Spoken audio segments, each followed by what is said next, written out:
ओम नमः शिवाय। दोस्तों, श्रावण माह में भगवान शिव की पूजा आराधना करने के साथ साथ रुद्र अभिषेक का भी विशेष महत्व बताया जाता है। ऐसा माना जाता है भगवान शिव को रुद्र अभिषेक कराने मात्र से हमारे घर में चल रही बड़ी से बड़ी परेशानी खत्म होती है, साथ में हमारी जो भी मनोकामना होती है वह भगवान शिव पूर्ण करते हैं। दोस्तों, आज की वीडियो में मैं आप लोगों को बताऊंगी कि घर पर भगवान शिव का आप रुद्र अभिषेक कैसे करें। बहुत ही साधारण विधि से बताऊंगी। आपको घर से बाहर कोई भी सामग्री लाने की जरूरत ही नहीं पड़ेगी। दोस्तों, बहुत ही आसान तरीके से बताऊंगी, लेकिन आपको पूजा का जो फल है वो पूरा आपको मिलने वाला है।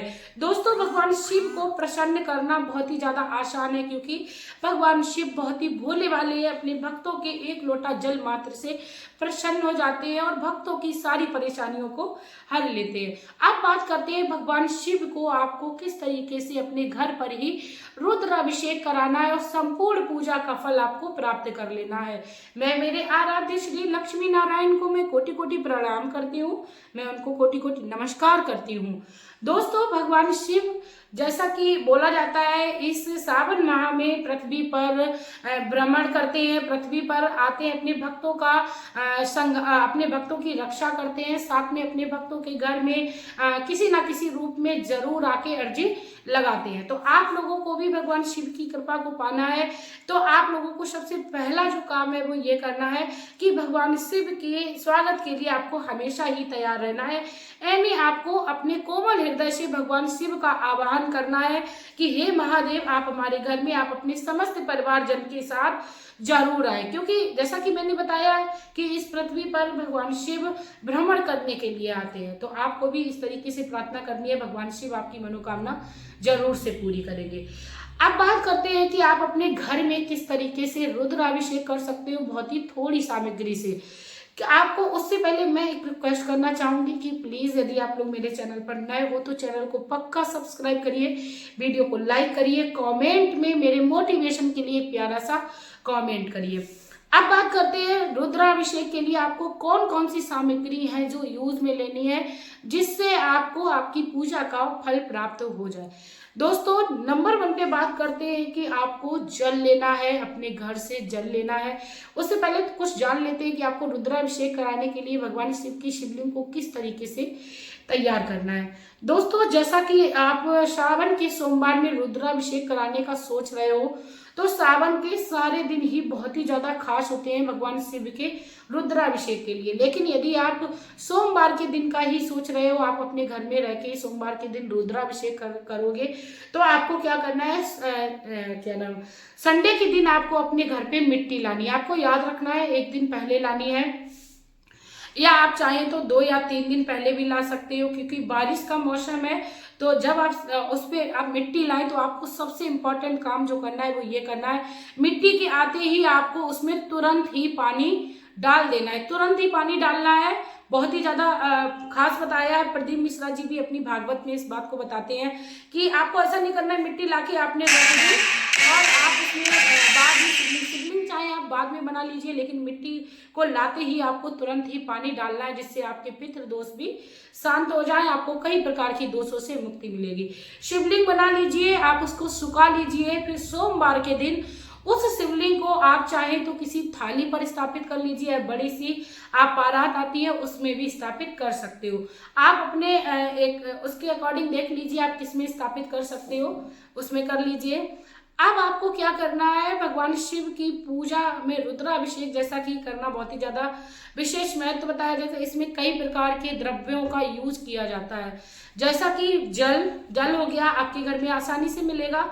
दूसरे नंबर पे आती है बात दूध, दही, घी और क्या नाम, गंगा जल, और साथ में आपको गन्ने का रस मिलता है, तो भगवान शिव को अवश्य समर्पित करें। लेकिन दोस्तों, यदि ये सामग्री आपके पास बहुत ही थोड़ी थोड़ी क्वांटिटी में है, तो आपको, जैसा कि मैंने घर में आसानी से रुद्राभिषेक करने का ट्रिक बताने जा रही हूँ, तो आपको क्या करना है, एक लोटे में सारी सामग्री को मिला लेना है, गंगा जल, दूध, दही, घी और गंगा और क्या नाम, सॉरी, वो शहद और गन्ने का रस, सारी चीजों को आपको एक ही में मिक्स कर लेना है। एक लोटे में आपको मिक्सअप कर लेना है। और साथ में आपको भांग, धतूरा, बेलपत्र, सफेद फूल, आंकड़े के फूल और भगवान शिव को कनेर के पुष्प भी बहुत ही ज्यादा प्रिय, मतलब आपको जो भी सामग्री अवेलेबल हो आपके घर में वो चीज लेनी है। सिर्फ और सिर्फ आपको अपना भाव रखना है। सारी की चीजें आपको अपने साथ रख लेनी है। साथ में आपको लाल रंग का चंदन या पीला चंदन या सफेद चंदन, जो भी आपके घर में, मैंने बताया आपके घर में जो भी सामग्री है उससे करना है। आपको लेके एक आसन पर बैठ जाना है। आपको याद रखना है, आपको अपना जो मुख है वो पूर्व दिशा की ओर रखना है और भगवान शिव की शिवलिंग को स्थापन करके एक आप स्वच्छ आसन पर बैठ जाइए। चाहे तो आप अपने पूरे परिवार को बिठा लीजिए, क्योंकि जब हम पूरे परिवार के साथ भगवान शिव का रुद्राभिषेक करते हैं तो कहीं ना कहीं हमारे पूरे परिवार में ही एक आपस में तालमेल जो है वो अच्छा बनने लगता है। जब हम पूजा पाठ में अपने पूरे परिवार के साथ बैठकर भगवान की आराधना करते हैं तो निश्चित ही हमें भगवान शिव की कृपा प्राप्त होती है। और हमने कई बार देखा है कि बड़े बड़े साधु संत ऋषि मुनि हमें ये ज्ञान देते हैं कि हमें अपनी घर की पूजा, खासकर साल में 2-4 बार जो बहुत बड़े बड़े पर्व आते हैं, जैसे दीपावली की पूजा हो गई, नवरात्रि की पूजा हो गई, इनको हमें अपने पूरे परिवार के साथ मिलजुल कर करना चाहिए। सावन के सोमवार का रुद्राभिषेक हो गया, पूरे परिवार के साथ करना चाहिए। तो आप लोग चारों तरफ भगवान शिव की शिवलिंग के पास बैठ जाइए और आपको सबसे पहले जो है वो भगवान शिव को जल चढ़ाना है। जल आप अलग से लोटे में ले लीजिए। ओम नमः शिवाय, श्री शिवाय नमस्तुभ्यं का जाप करते हुए भगवान शिव को आप जल समर्पित करिए। उसके बाद दोस्तों आपने जो 5 द्रव्य, जो 5 द्रव्य, 7 द्रव्य, 11 द्रव्य, यानी आपके घर में जो चीज अवेलेबल हो उन चीजों को आप एक लोटे में मिक्स कर लीजिए और भगवान शिव को पूरे भाव से आप समर्पित करिए। आपको जरूरी नहीं है बहुत सारी क्वांटिटी आपके घर में हो, 1 लीटर दूध हो, आधा लीटर आपके पास दही हो, आधा लीटर आपके पास घी हो और आधा लीटर आपके पास शहद हो, ऐसा नहीं करना है। आपके अंदर सिर्फ और सिर्फ भावना होनी चाहिए भगवान शिव को प्रसन्न करने के लिए। आप एक लोटे में मिलाकर और अच्छे से भगवान शिव को आप पूरी शिवलिंग पर लपेट दीजिए। लपेटने के बाद आपको क्या करना है कि आपको बाद में 1 लोटा जल अवश्य स्वच्छ चढ़ाना है। इतना हो गया। अब आपको क्या करना है कि भगवान शिव को जब आप नहला लें तो एक कपड़े से आपको जरूर से शिवलिंग को पोंछना है। साफ स्वच्छ कपड़ा लेके बैठिए। आपके पास कोरा कपड़ा नहीं है कोई बात नहीं, आप साफ स्वच्छ कपड़ा लेकर बैठ जाइए। भगवान शिव की शिवलिंग को पहले तो पोंछिए। पूरे परिवार के साथ मिलकर आप पूजा आराधना करिए। आपके पास जो चंदन है, लाल चंदन, पीला चंदन या आपके पास सफेद चंदन, जो भी है उससे आप भगवान शिव को त्रिपुंड बनाइए। त्रिपुंड किस तरीके से बनाते हैं? 3 उंगलियों का यूज करते हैं। पहले ये 2 उंगलियों का यूज होता है, ये 2 उंगलियों का यूज होता है, ये। उसके बाद दोस्तों इस वाली उंगली से नीचे की लाइन की जाती है। बिंदी रख दीजिए, त्रिपुंड बन गया।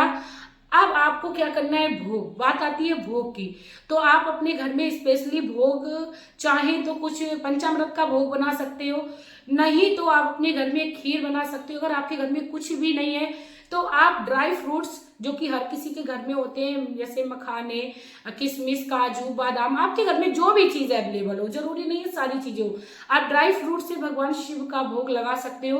उसके बाद एक आप आरती जरूर करिएगा। दीपक आप पहले से ही जलाकर रखिएगा। शुद्ध घी का दीपक आपको इस दिन जलाना है। आपको इस दिन बिल्कुल कंजूसी नहीं करनी है। शुद्ध घी का दीपक आप जलाकर रख लीजिए। उसके बाद आप पूजा को शुरू करिए। पूजा को शुरू करते समय आपको गणेश जी का ध्यान जरूर करना है, क्योंकि सर्वप्रथम पूजा गणेश जी की बताई गई है। जैसे पंच देवताओं की पूजा बहुत ही ज्यादा इंपॉर्टेंट बताई गई है, तो आप लोग पंच देवताओं का भी ध्यान कर सकते हो और भी ज्यादा आपको पूजा का फल मिलेगा। पंच देवता जैसे कि भगवान श्री गणेश, भगवान श्री विष्णु, भगवान श्री भोलेनाथ, माता दुर्गा, साथ में सूर्य नारायण महाराज। अब सूर्य नारायण महाराज की आपके पास प्रतिमा नहीं है, फोटो नहीं है, तो आपको भगवान श्री हनुमान को भी स्थापित कर ले। कुल मिला के आपको ध्यान करना है। इस तरीके से आपको अपनी पूरी पूजा को संपन्न करना है। बाद में आप चाहें तो आप कुछ पुष्पों से भगवान शिव को ढाक सकते हो, लेकिन उससे पहले आप जो बेलपत्र, भांग, धतूरा इत्यादि लेके आए हो उसको भी भगवान शिव की शिवलिंग पर सजा दीजिए। चंदन का लेपन करने के बाद आप पूरा का पूरा सजा दीजिए। जितने आपके पास पुष्प है उनसे आप भगवान शिव को सजा दीजिए। आपके पास अबीर गुलाल है, गुलाल आप उनको छिड़काव कर दीजिए, गुलाल को उड़ा दीजिए। आरती करने के बाद आपकी जो भी मनोकामना है आप उसको भगवान शिव से बोलिए, निश्चित ही भगवान शिव आपकी मनोकामना पूर्ण करेंगे। आपकी घर में चल रही बड़ी से बड़ी परेशानी को खत्म करेंगे। इस सावन माह में ही आपके घर में खुशी का माल दौड़ जाएगा। दोस्तों चलिए मिलते हैं न्यू वीडियो में न्यू जानकारी के साथ, तब तक के लिए हंसते रहिए, मुस्कुराते रहिए।